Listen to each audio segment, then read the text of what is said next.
A particular Nigerian content creator came out to voice out about the things that are happening in the Nigerian educational system. To him, he said the anyhowness in Nigerian system of education needs to be studied and they need to do something about it.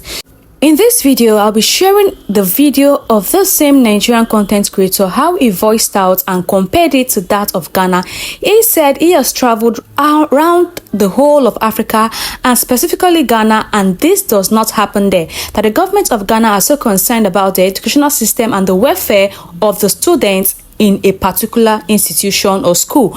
Let's watch the video of what this young man has to say. I'm going to be starting with Nigeria first and then ending it with the Ghana government being involved when it comes to education in Ghana. Nigerian government, a lot needs to be done. Let's watch the video together. While watching the video, don't forget to like this video, share this video, and subscribe to the channel. This is a very controversial comment. This person says Ghana education system is far better than Nigeria, correctly, but individual Nigerians are more educated than Ghanaian, and illiterate in Nigerian private school will come out top 10 in a Ghanaian private school. What do you guys think? Let me know in the comment section. But here is what I think. Ghanaian education system is better than the Nigerian educational system. For obvious reasons, because of the strikes they have, the way some of them, especially the government schools, employ teachers. Some teachers in the schools know absolutely nothing about what they are doing there, while most of the teachers in the schools in Nigeria are very professional and are the best teachers you could ever have in your life. But in Ghana, the educational system is good because no strikes. I'm telling you, all my educational stay in Ghana, no single strike. People that me and them entered school together when I went to Ghana and they were in Nigeria. I graduated like 2 years before them. And up to today, it still happens. If you want to check great schools in Ghana, you'll see government schools inside.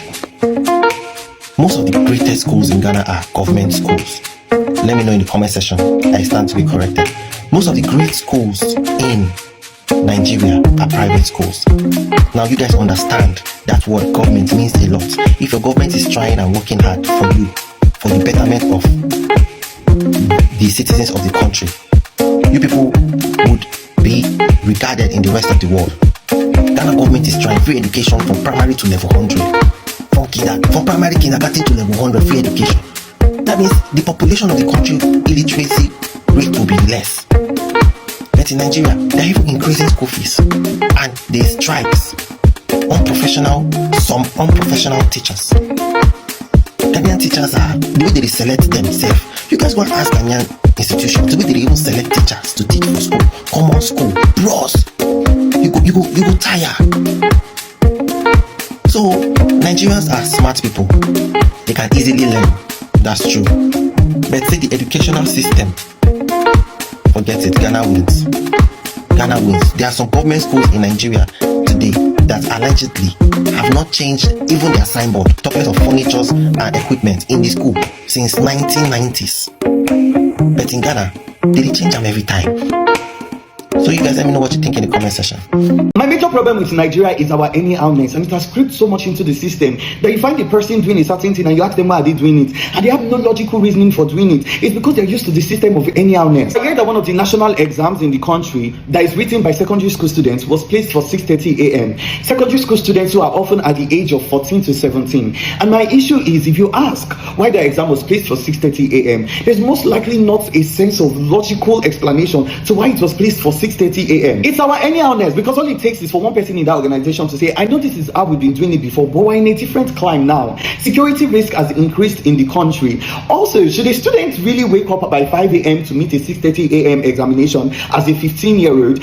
Is their brain able to process all that they've read by 6:30 a.m. because it means that they have to wake up by 5 a.m.? Was any experiment done to put 3 students and say, we're going to test what is the best time to write this examination? Also, considering the economic situation of the country, a lot of the people who have to make the examination have to take public transportation. Were they put into consideration before that time of the exam was set? Again, it's our anyhowness. And now I'm seeing reports of people saying, I can't find my brother, I can't find my child, something happened to my child. And people in the comment section are writing, during our time, we wrote it 6:30 a.m. too. It's because you are so used to anyhowness, you think it is okay for things to be done anyhow. You're so used to suffering that you think it is okay for other people to suffer as well, when all we need to do is to change the system. We need to do things and say things with logical reasoning. When it is light banter, it is okay, but when it becomes real issues, can we lock into our cerebrum and think a little? Because this is a serious issue that would affect people's lives. Thank you. Understand what's happening in our country? A 14-year-old girl was supposed to write jam on Friday morning, and she left her home at Ajah,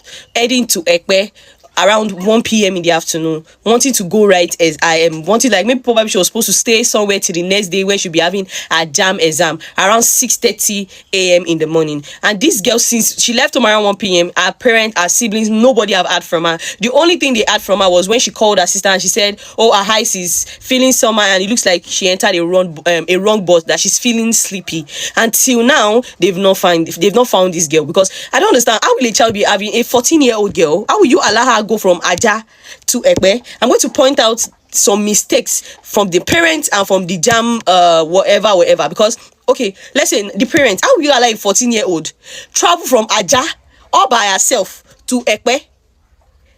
That does not make a 14-year-old girl. And the government, I don't understand, how will somebody from Ajah want to write the exam and you post her to Ekpe? Isn't that too far? Like that's too far. Now this girl is missing, and it's just so sad, to be very honest. It's just very, very sad. She has sisters, she has siblings. Why did any of you not follow this girl, at least to go and drop her at the venue? A lot of students too, that from Oyo State, that they were going to Ogbomoso to go and write their jam exam, had accidents, and some of them died. Some of them died because of what? Jam.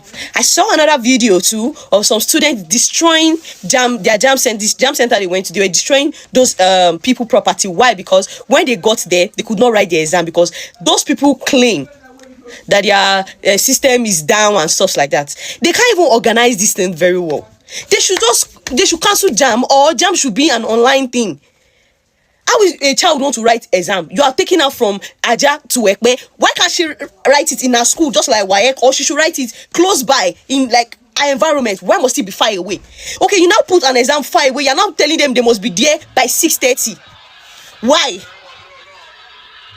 Because I don't understand, like, why should lose their child for an exam that they can actually like make it easy for children? Why can't they take that exam in their comfort zone, in their home? Must they travel distance almost 14 years? Don't call exam. Tell them okay, he or she must be there around 6:30, and then one lost set last from Ajah to Ekpe. The government should do something about this thing. Maybe they should cancel the exam, or better still, it should be written around their environment, their vicinity.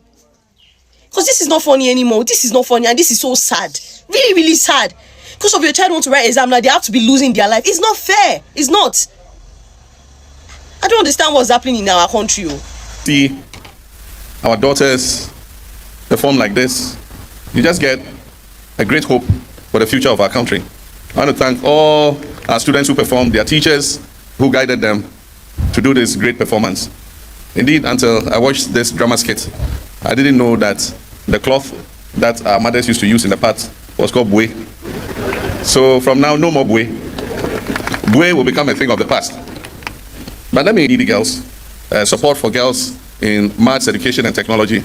But a component of the loan was meant for a pilot program in supplying girls in school with sanitary products.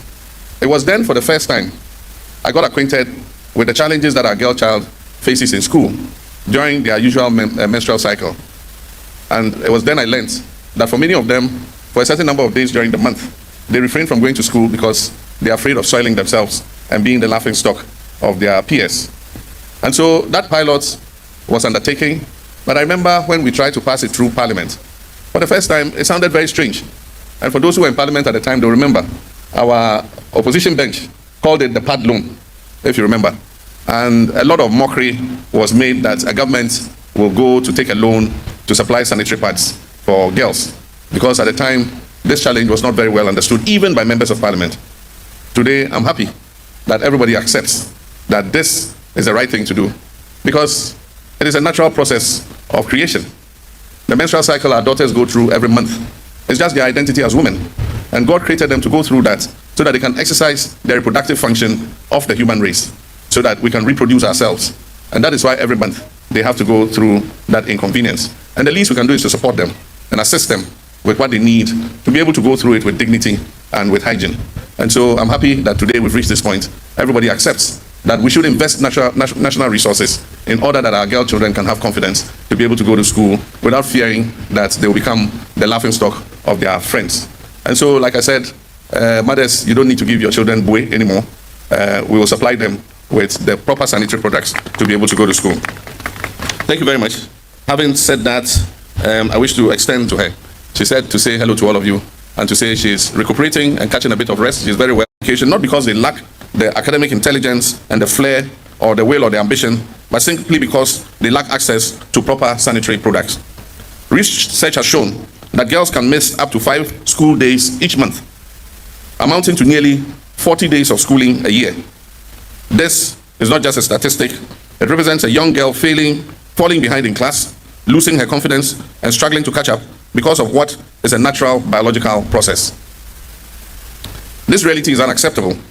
In Ghana, where we aim for progress, equity, and justice, this must not continue. Menstruation should never be a reason for exclusion or shame. It should not be a barrier to education or self-achievement. And that is why this program exists. It is such a disgrace and it is so embarrassing to hear this about Nigeria that is being tagged the giant of Africa. The government of Nigeria are not involved when it comes to the well-being of students. This JAMB is an exam that every secondary school student needs to write after their SS3. They need to write this exam to be able to get into the university. Without writing this exam, you cannot get into the university. So, meanwhile, when people apply for their JAMB, they transfer some students. If you're living in Lagos, most of them, they transfer them to Ogun State, they transfer them to Abuja. You know, it is so ridiculous that a child is living in a particular region. Why can't you transfer that child in that same region that the child lives? Why transfer that child out of the region? And you guys know that the insecurities in Nigeria is appalling. It is nothing to write home about. Now, most of these students have gone missing. Most of these children have gone missing, and most of them had accidents while embarking on a journey to go write their JAMB, putting the lives of these children in dangers and making the mothers of these children childless because they want to write a JAMB to enter into the university. You see, the anyhowness in Nigeria is costing a lot of things. And that is the reason why when things happen in Nigeria, a lot of things just die low because the I don't care life is just too much. All these things cannot happen here in Ghana. And that is the reason why you see a lot of parents, once their children are done with secondary school, if they have the money, they transfer their children to universities in Ghana, universities in South Africa, Kenyans, even transfer them abroad. Because they don't want their children to undergo all the stress of writing JAMB and traveling out of their states and endangering their lives. The moment Nigerian government realize that lives are important, that is when the country will become better. Look at the president of Ghana, how he is so involved when it comes to education in Ghana. He is even sharing sanitary pad. He knows the life of a girl child, the obstacles that a girl child faces every month, and he's so concerned about it. Now, free pads for secondary school students or every region in Ghana. Can you do it in Nigeria? Who have done that in Nigeria? If not for non-governmental organization that comes to secondary schools or individuals that decided to share free sanitary pads to schools. The government of Nigerians are not involved when it comes to the citizens of their country, and this is totally bad. They will decide to prioritize the life of a cow than prioritize the life of humans. Nigeria, which way?